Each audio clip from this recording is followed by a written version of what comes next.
Hey guys, and welcome back to the channel. Today we're gonna continue working on the Z4 and we might even drive it out of the garage today for the first time in maybe 6 or 7 months. Never driven it since I bought it, so we have a few little things to finish it on it today. Most importantly is the power steering, because if you remember, I made a little bit of a mess with my power steering motor, so this little cap snapped off because I left the spanner on the crank bolt. Never mind, I bought a replacement. Basically, I bought the whole motor unit and just removed the top cap. You can undo 4 bolts and yeah, it's very easy to remove. It's detachable. I snapped a few wires, this connector, I epoxied it and did everything. I just need to reconnect it to the loom. We have this exhaust bushing and the exhaust clamp that we need to install because the exhaust right now is blowing. And we should be good to go. Honestly, it shouldn't take that much time. The only difference though, or a potential hurdle that we might experience today is the power steering, because this one has a different part number. Even though I did order it as the one for E89, I assume that this came from either E90 or 1 series, so it's either 3 series or 1 series, because they also have a very similar power steering, if not the same. The part numbers are slightly different, so I don't know if we might need to do some calibration, reactivation. I don't know. New cars are still very strange to me. So yeah, without further ado, let's just jump onto the car and start fixing our power steering.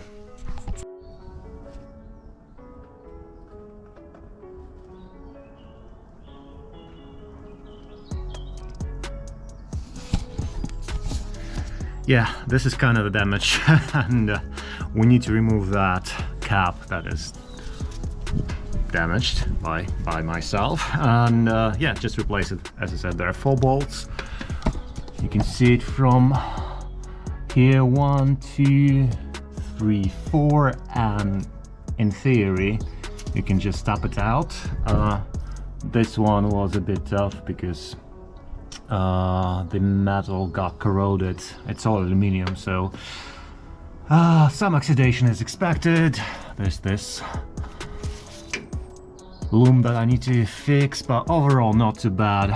So I'll just get these 4 bolts removed and hopefully it will come out without much resistance.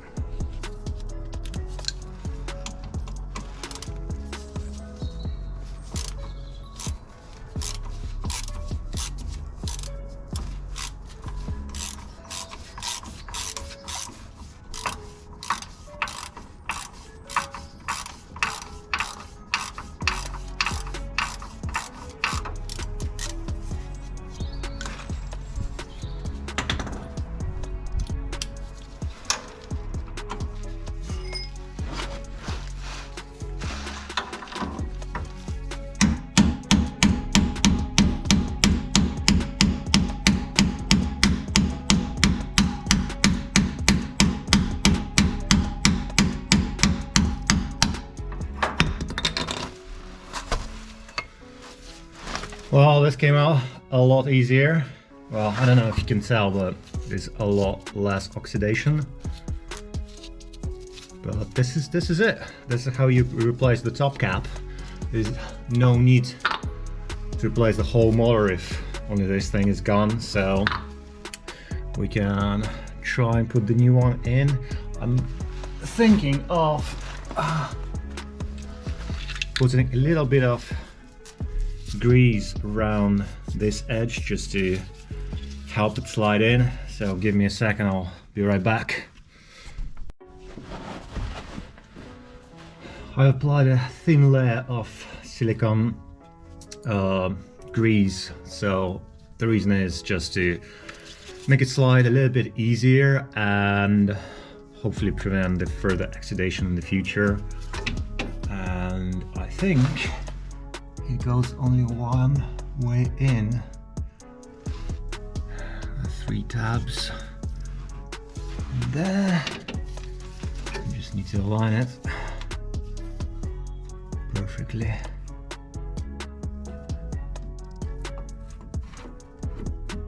Something like this.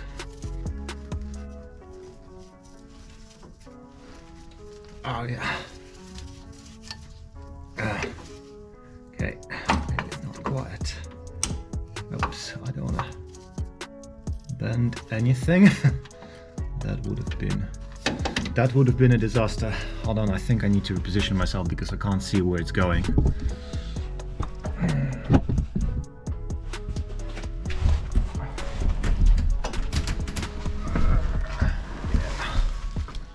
This way.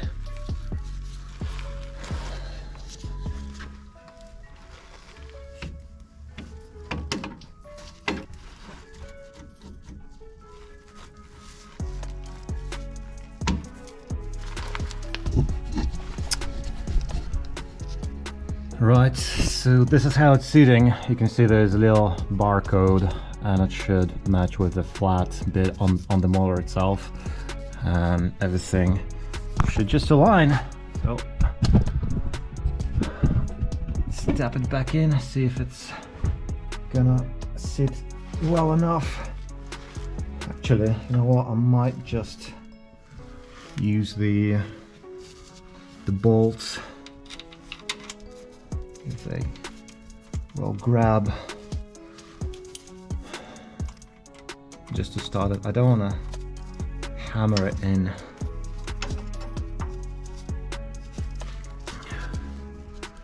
With the bolts, I think we can get it fitted relatively well.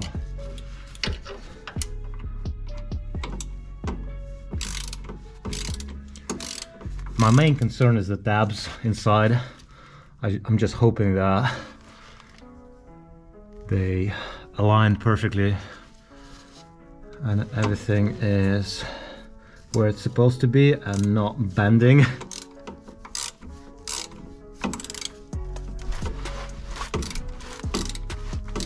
I'm not putting a lot of pressure, to be honest.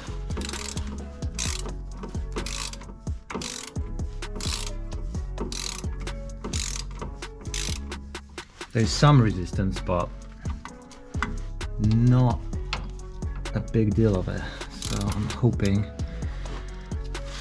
that's fine. Ooh, the cap is in. The only thing that is left doing is this wiring harness that I need to fix, but it should be relatively straightforward. I'm not gonna film it, it's well, not the best lighting, not the best position, so I'll come back to you guys when it's done and we can plug everything in and check if we still have that power steering error. It doesn't look mega pretty, but I've connected everything. Everything is plugged in, seems to be fine. Those solder sticks did okay. I've used them, well, for the first time. Let's see what's beeping. Oh, yeah, I know what's beeping. I put my thing. Yes, please.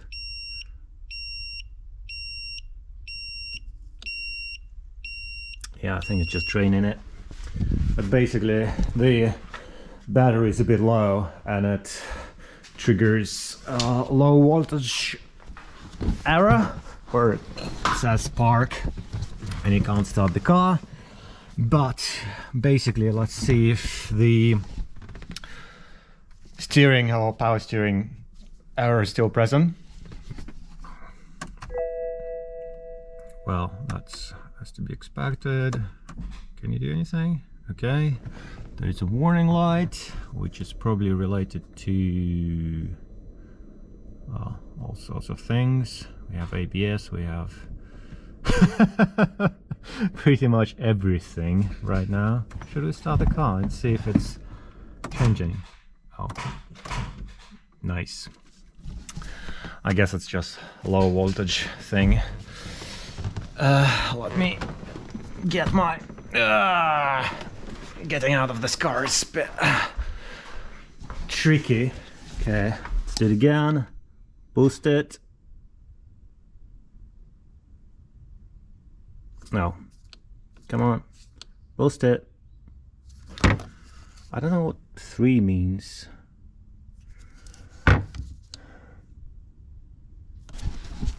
Well, that's very disappointing. Can you show me anything? Anything at all? Let's see. Okay.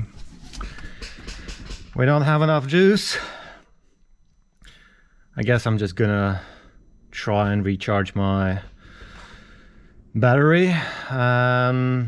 Yeah, we'll do it in a second. I mean, for you it's gonna be a second. For me, it's gonna be a bit longer, but see you in a minute, guys. Attempt number 2. Yeah, that's better. A lot fewer errors. Let's start it. Nice.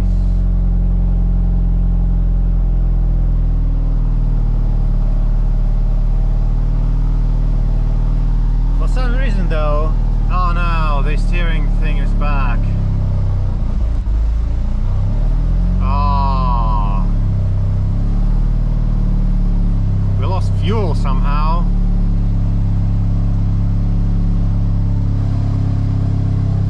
I don't think we fixed anything, guys. For some reason, the fuel sensor has gone. Well, the level sensor. Interesting. I do remember there was like half a tank, so I don't think it's low on fuel, but it is a little bit annoying.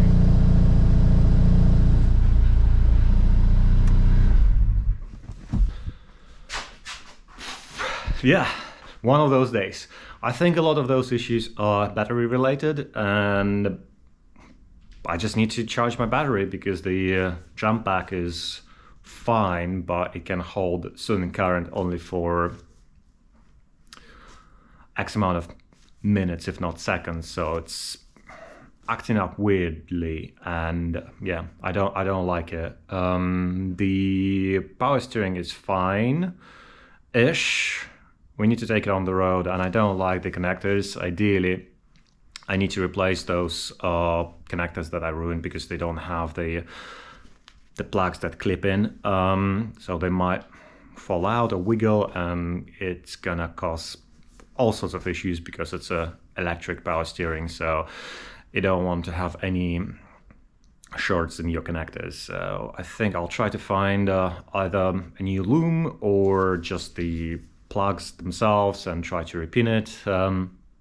But yeah, I think the biggest question was for me whether that top module from an E90, I still think it's an E90 or E81 power steering motor.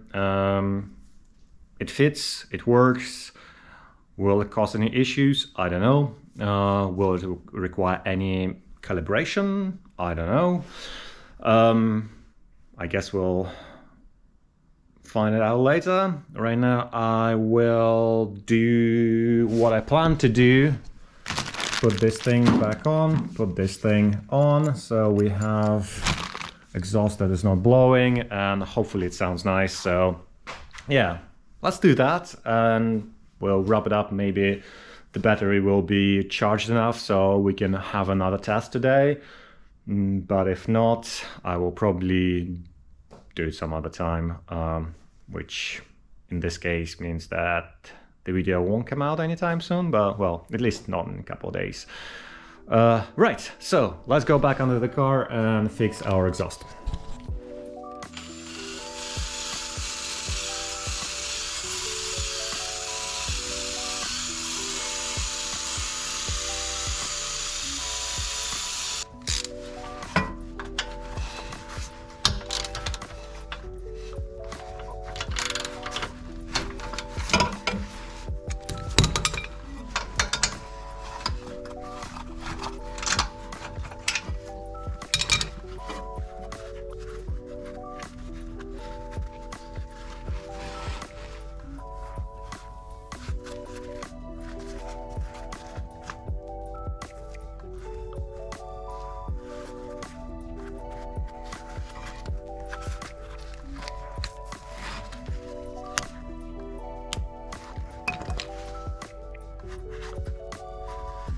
This is interesting.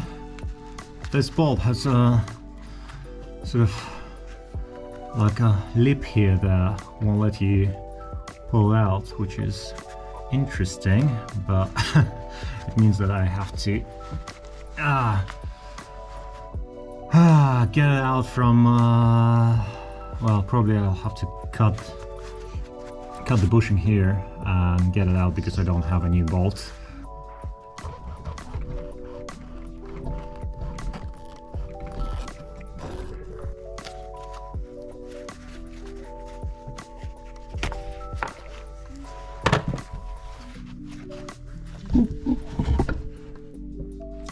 It's an interesting bolt.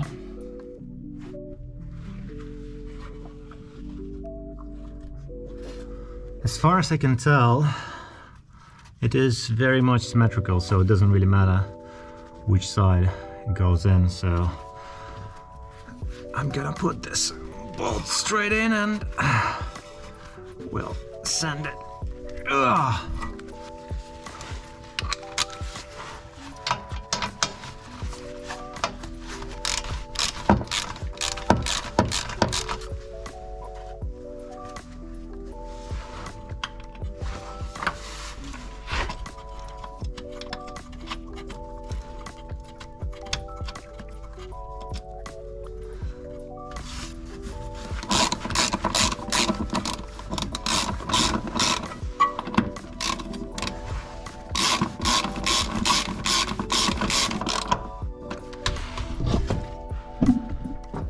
The exhaust done. I tightened the clamp, I did the bushing.